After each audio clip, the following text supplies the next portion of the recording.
Hello there guys, what is going on? Daniel Childs back here again. Rational perspective on West Ham 1, Chelsea 1. A game where Chelsea, as I said in my preview, needed to win. They didn't win against a team 1 point above the relegation zone.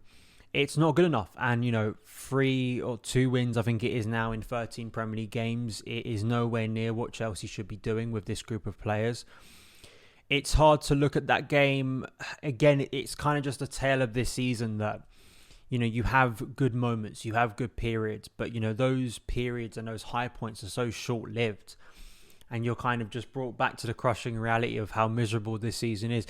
Today, my frustration is, of course, kind of superseded by, and I'm looking towards officials and officiating because Chelsea were robbed of a penalty. There's just kind of no way around it. Chelsea should have had a penalty.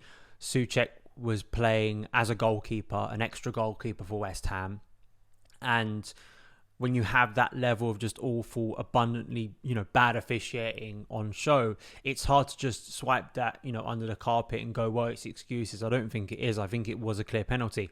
Chelsea still have to score that penalty if they get it.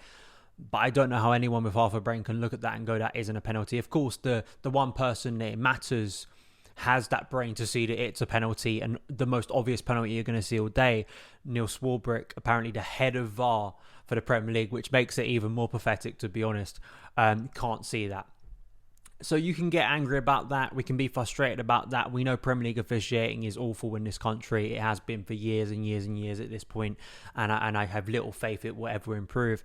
But we have to talk about what Chelsea can control in terms of their performance. And I think it's just such a shame when I look back at that first half of 45 minutes that I think in the main, in an attacking point of view, was really, really encouraging for Chelsea. It really, really was. And it was exciting to watch, particularly the first 20 minutes when Chelsea took the lead and looked like they could storm away from a West Ham team struggling with confidence and, lacking the quality to deal with some of Chelsea's players. But then one lapse in concentration changes the game and drags everything back down, allows the opposition to come back in what is a hostile environment. In terms of going to that stadium, Chelsea have struggled in recent years. But I thought it was pretty tame, and I think Chelsea were controlling it. And that, for me, is the big shame of today, that, as I say, one lapse in concentration and certain performances just lets the team down. And it's exactly what Chelsea don't need at the moment. And we don't get the win, and attention is going to turn once again to the dugout and why we aren't winning against teams we should be. And that's just the reality. You can't get around it. Before we do get into that, if you're new around here, hit that subscribe button, hit the notification bell so you don't miss any of the uploads. If you want to listen to it as a podcast, make sure to check it out on the podcast feed. Son of Chelsea is a part of the 90min podcast network. So going into the starting 11, I was encouraged by that starting 11, with the exception of Marc Cucurella being in there and Kai Havertz starting. It was very, very close to what I predicted last night. I think the big surprise was that Ruben Loftus-Cheek was starting in central midfield alongside Enzo Fernandez, without Denis Zakaria, without Mateo Kovacic, without N'Golo Kante. Who's going to kind of be that deeper player, and especially with Jorginho gone now, who's going to be that deeper player alongside Enzo Fernandez? So I think, out of the options available to Graham Potter, I guess in terms of experience, you could say, yeah, it makes sense that, you'd put Ruben Loftus-Cheek there, but he's still getting, back to speed with things after an injury. I think his last start was back in November, even before the World Cup. So it's been a long time for him to be playing, but I like the fact that we saw Nodi Madueke start, Mykhailo Mudryk, and of course Joao Felix. I think there was a lot to be excited about, and I think the first 20 minutes vindicated that in terms of a fresh feel to Chelsea, of players taking risks on the ball, of some more direct, slick passing. The person who really dominated that and kind of encapsulated that was Joao Felix.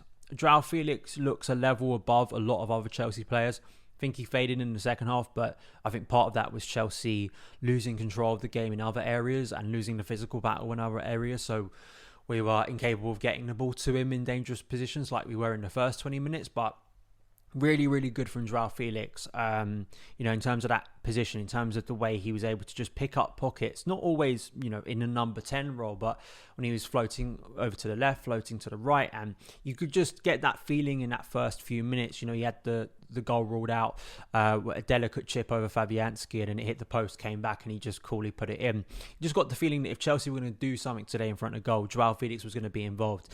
And I just thought it was wonderful that the goal that did come from Chelsea, You have Enzo Fernandez chipping in a brilliant ball from a central midfielder, assisting Joao Felix. Those two, I spoke about chemistry last week, and expecting chemistry of all these new players to click so quickly was going to be unrealistic. But I was very encouraged looking at Enzo Fernandez and Joao Felix play together for the first time for Chelsea. They seem to have a connection, and I think that is absolutely something Chelsea should be leaning on in the upcoming weeks, because both of those players once again showed good things. And again, I think some tight offsides are at least close with, Kai Havertz going around the goalkeeper and Chelsea playing a little bit braver, and Noni Madueke had some good moments in the first half too. And you're just kind of thinking, this could be a really emphatic win for Chelsea, what we desperately need. But then we don't get that second goal, and then it's just, we'll get to the equaliser from, of all people, of course, Emerson at the back post. I'm not surprised that Marc Cucurella gets all of the blame for it, because what a surprise. I mean, Marc Cucurella is not having a good season for Chelsea. He's not. I want to see Ben Chilwell starting games now, but I think that Marc Cucurella will be blamed for sort of everything that goes wrong at Chelsea, or just everything. I can imagine some people have such hatred for Marc Cucurella. If they wake up on the wrong side of the bed, if they stub their toe, it's Marc Cucurella's fault.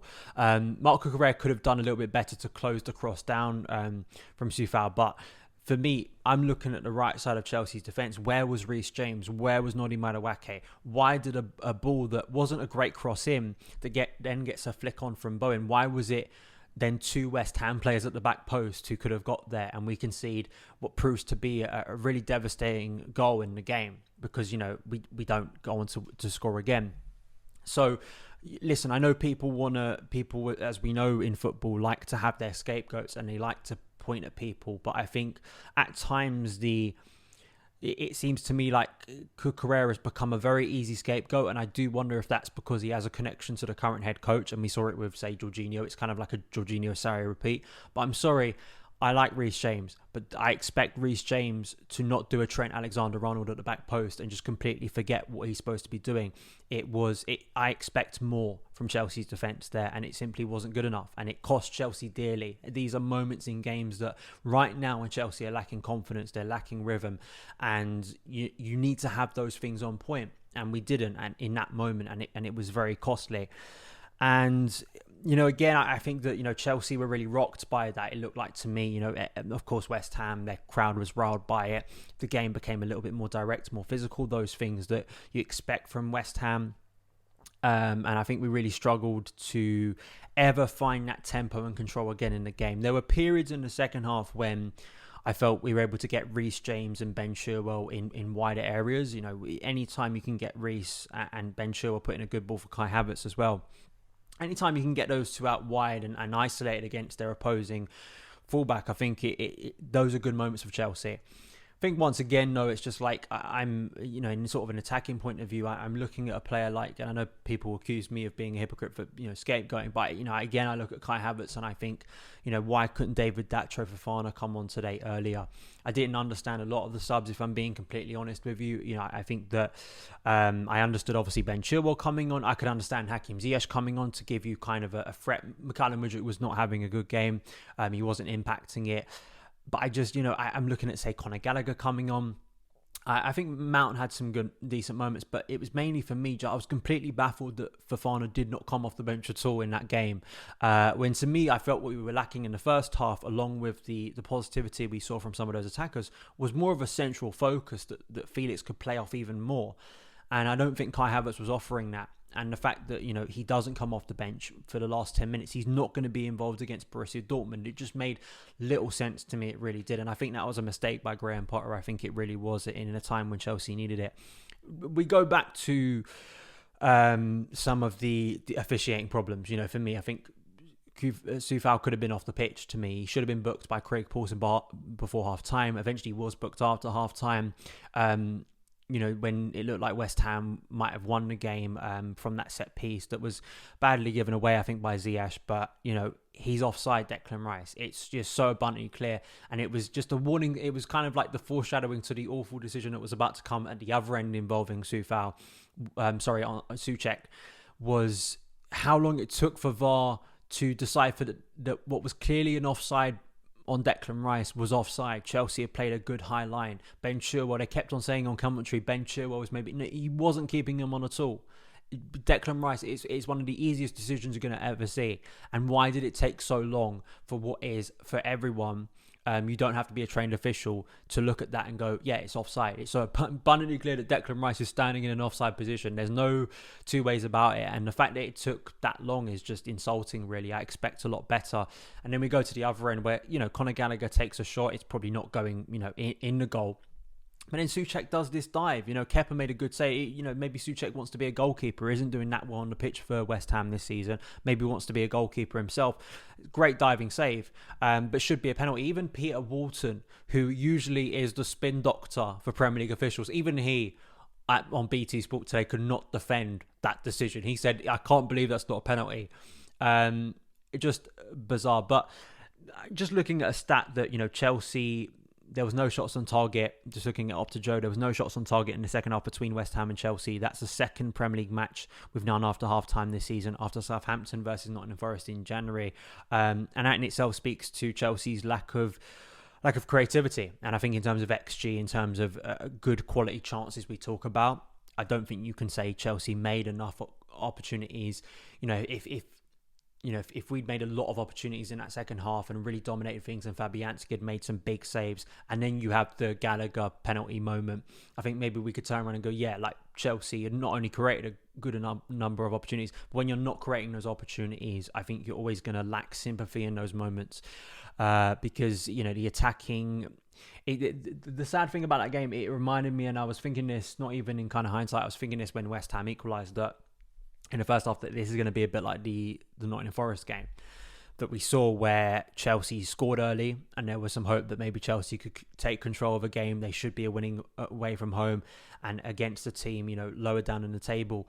And we conceded an equaliser and the momentum of the game shifts. It never shifted dramatically like the Forest game did. I think it really, took a nosedive after half-time against Forest at the start of January.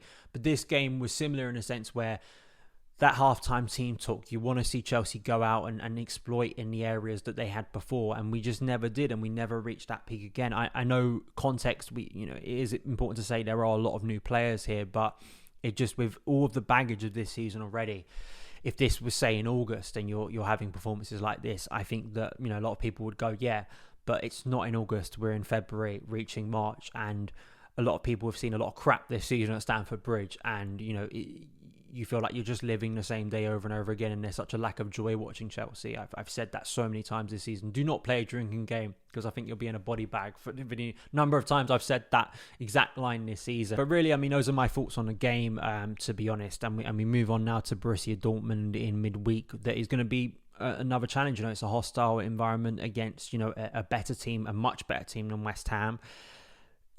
Potter needs a win. He desperately does, because... we'll look at the league form, we'll look at sort of where Chelsea should be in the league improving, but, he needs to build some momentum somehow. He needs to find a win somehow. And I think that as a coach, you can look at the first half and say, I think he coached the team well. I think Chelsea was set up well. I think they were moving in good directions. I think they were doing enough in the first half to create opportunities to score, which they did through Joao Felix. But after half-time, where is that again? We had moments of pressure, but nothing like in the first half. Nothing, it seemed to really dwindle. And then you can kind of criticise some of his substitutions or the players who just didn't come off the bench. So I know a lot of people who, are really negative about this current head coach, are not going to be convinced by today. Fair enough, and to be honest, it just is so infuriating watching Chelsea at the moment. There's just no two ways around it. And you're desperate for some sort of positivity, and he's got a massive job on his hand, I think, in midweek, because it's a really tough game. And then you've got Southampton after that, which, yeah, sure, you can look at it. Southampton at home with what they're doing this season should be 3 points per Chelsea. But as we went into today, Chelsea should be winning this game. They really should. Despite some of the quality that West Ham have, despite the fact that it's at a ground that Chelsea have struggled with, I expect a lot more. And Chelsea just need to get over the line. They need to start putting runs of wins together. And this current group of players needs to prove that. So the scrutiny and the criticism is going to be there, and it needs to be a quick change in mindset, because the Dortmund game, I believe, is on Tuesday, so it's a real quick turnaround, which in some ways is good because Chelsea can get back out on the pitch again, but in other ways, we need to see proof that Chelsea have enough within them to ride moments within games of adversity, which I've not seen any proof of this season at all. Those are my thoughts. Follow me on Twitter at SonOfChelsea. If you're listening on the podcast, please give a positive rate and review, and I will see you again very soon. All the best.